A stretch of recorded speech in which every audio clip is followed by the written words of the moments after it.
Fala galera, beleza? Meu nome é Kevin Gomes e você já sabe, né? Esse é o Medicina Resumida. A aula de hoje a gente vai dar continuidade à neuroanatomia, dessa vez falando sobre as meninges e o sistema ventricular. Tudo isso para a gente compreender melhor como é que funciona o tal do líquido cefalorraquidiano, seja na sua produção, sua circulação e sua drenagem. Gostou do assunto? Prepara o café e vamos embora. Solta a vinheta.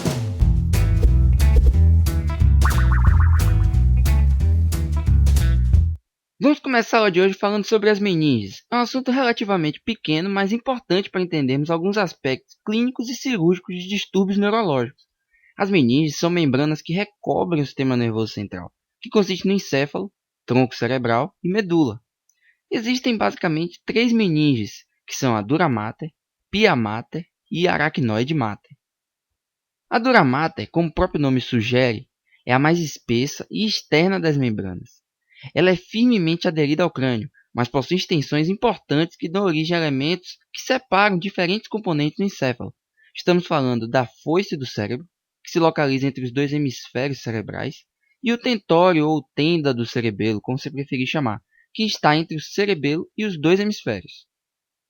A aracnoide mater, ou simplesmente aracnoide, ela é contígua, mas ela não é fixa firmemente à dura mater. Com isso, permite que exista um espaço potencial, que é conhecido como espaço subdural. É nesse espaço que, quando há rompimento de vasos da dura mater, ocorre o acúmulo de sangue e que forma um coágulo conhecido como hematoma subdural. A pia mater, ou somente pia, é a camada mais externa e, ao contrário da dura mater, ela é bem delicada e se adere à superfície do encéfalo e da medula. Entre a pia mater e a aracnoide, há um espaço conhecido como espaço subaracnoide. Nele, há filamentos da aracnoide que atravessam o espaço e se conectam à pia, dando um aspecto de teia de aranha. Daí o nome dessa camada ter sido chamada de aracnoide. Tranquilo? Viu como é pequeno?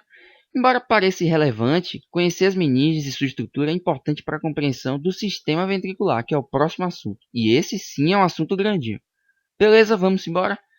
Tá, então como foi falado no primeiro vídeo, o sistema nervoso central se desenvolve em um arranjo tubular, onde as cavidades em seu interior formam um sistema ventricular, que é um sistema de cavidades dentro do tecido do sistema nervoso central, que contém o chamado líquido cerebroespinhal, ou líquido cefalorraquidiano, ou simplesmente líquor, que é um líquido aquoso que tem a função de amortecer o sistema nervoso central contra choques físicos e servir de agente para a comunicação química.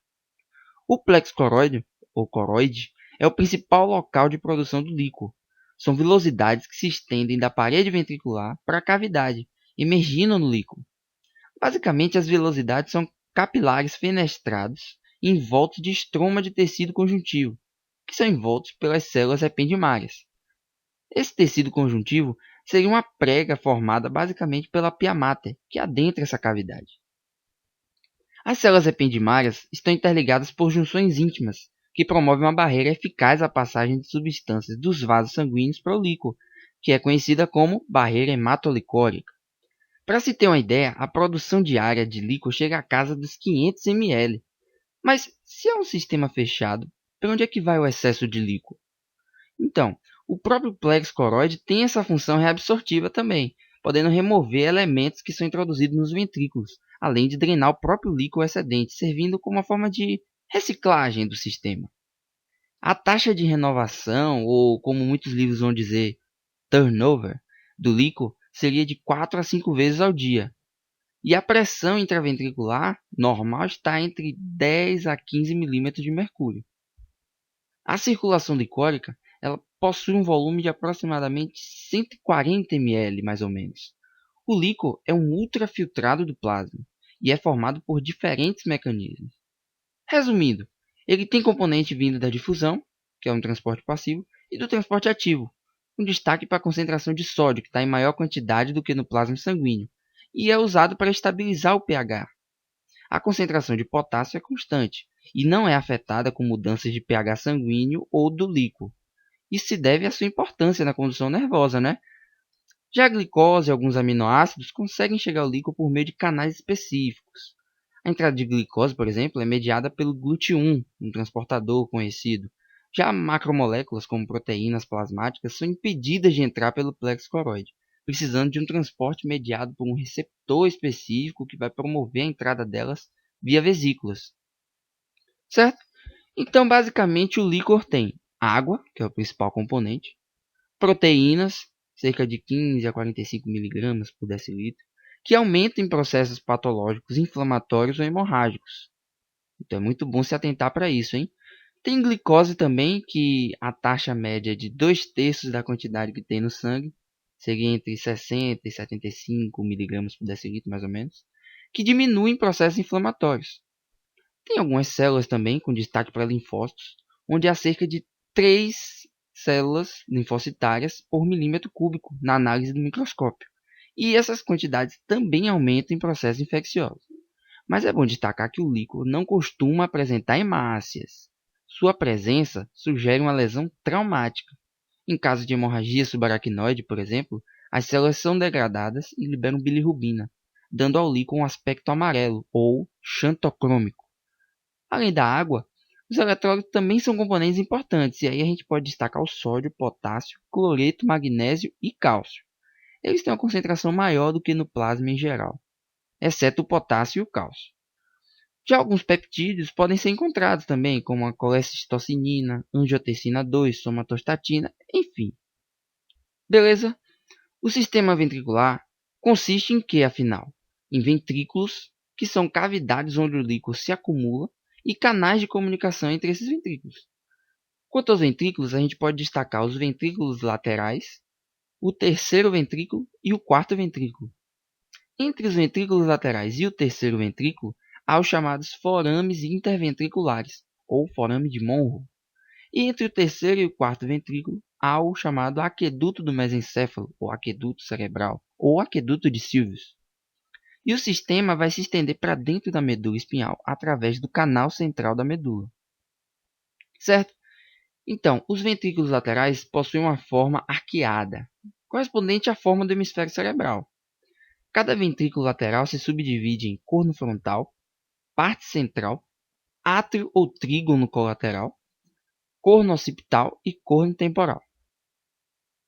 O corno frontal é a porção do ventrículo rostral forame interventricular, ou seja, fica à frente dele. O corpo caloso forma o teto e o fórnice e o septo pelúcido, que vocês vão ver adiante, compõem a parede medial. O núcleo caudado forma uma saliência na parede lateral.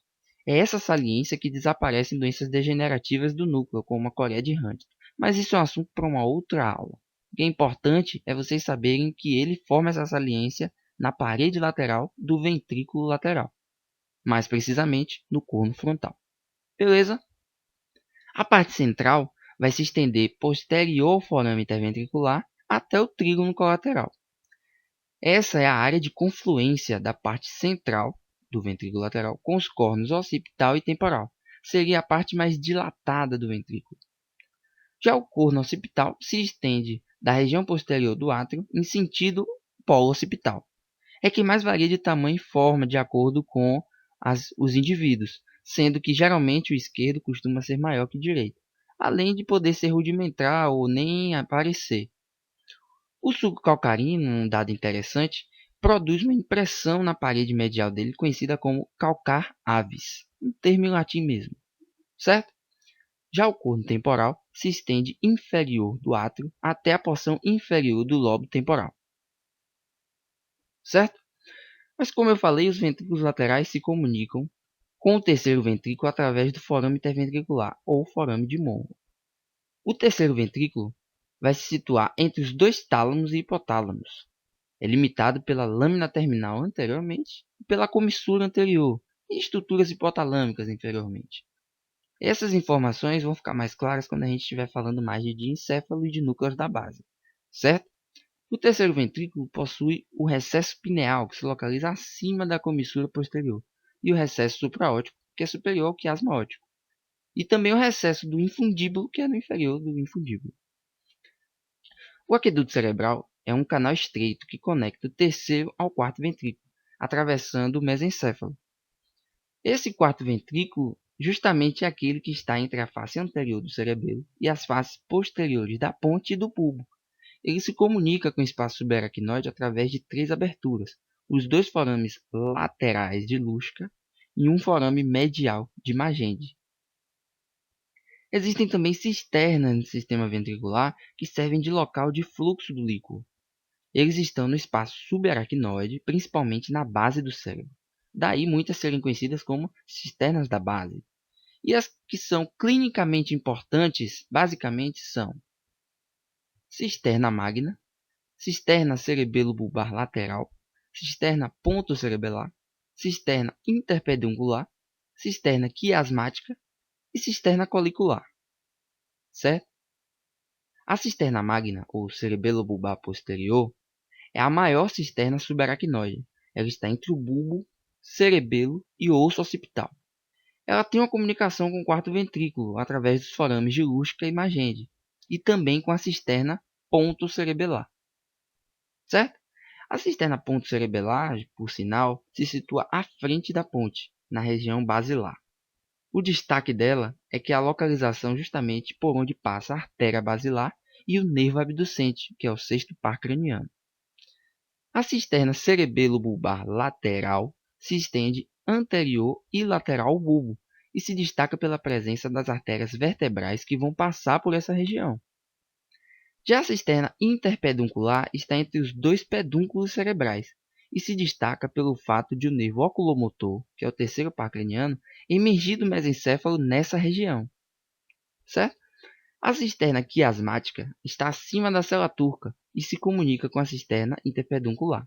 Como o nome já sugere, a importância dessa cisterna é por estar próxima com o quiasma óptico. E a cisterna colicular se localiza posterior ao mesencéfalo, e o destaque dela é que é a região de passagem da veia cerebral magna, que a gente vai ver mais adiante em vascularização do sistema nervoso central. Beleza? Há ainda a cisterna lombar, que é uma cisterna subaracnoide, clinicamente importante na medula espinhal, e se destaca por seu local de inserção da agulha para punção lombar, um exame comum na neurologia e na neurocirurgia. Porém, há a possibilidade também de realizar punção através da inserção da agulha na cisterna magna. Porém, esse método é menos comum que o da região lombar, certo? Detalhe, pessoal, essas informações topográficas que eu estou falando das cisternas vão ser importantes para a próxima aula que vamos ter sobre nervos cranianos e outra aula que veremos adiante sobre vascularização do sistema nervoso central. Beleza? Então, e o que acontece com o líquor?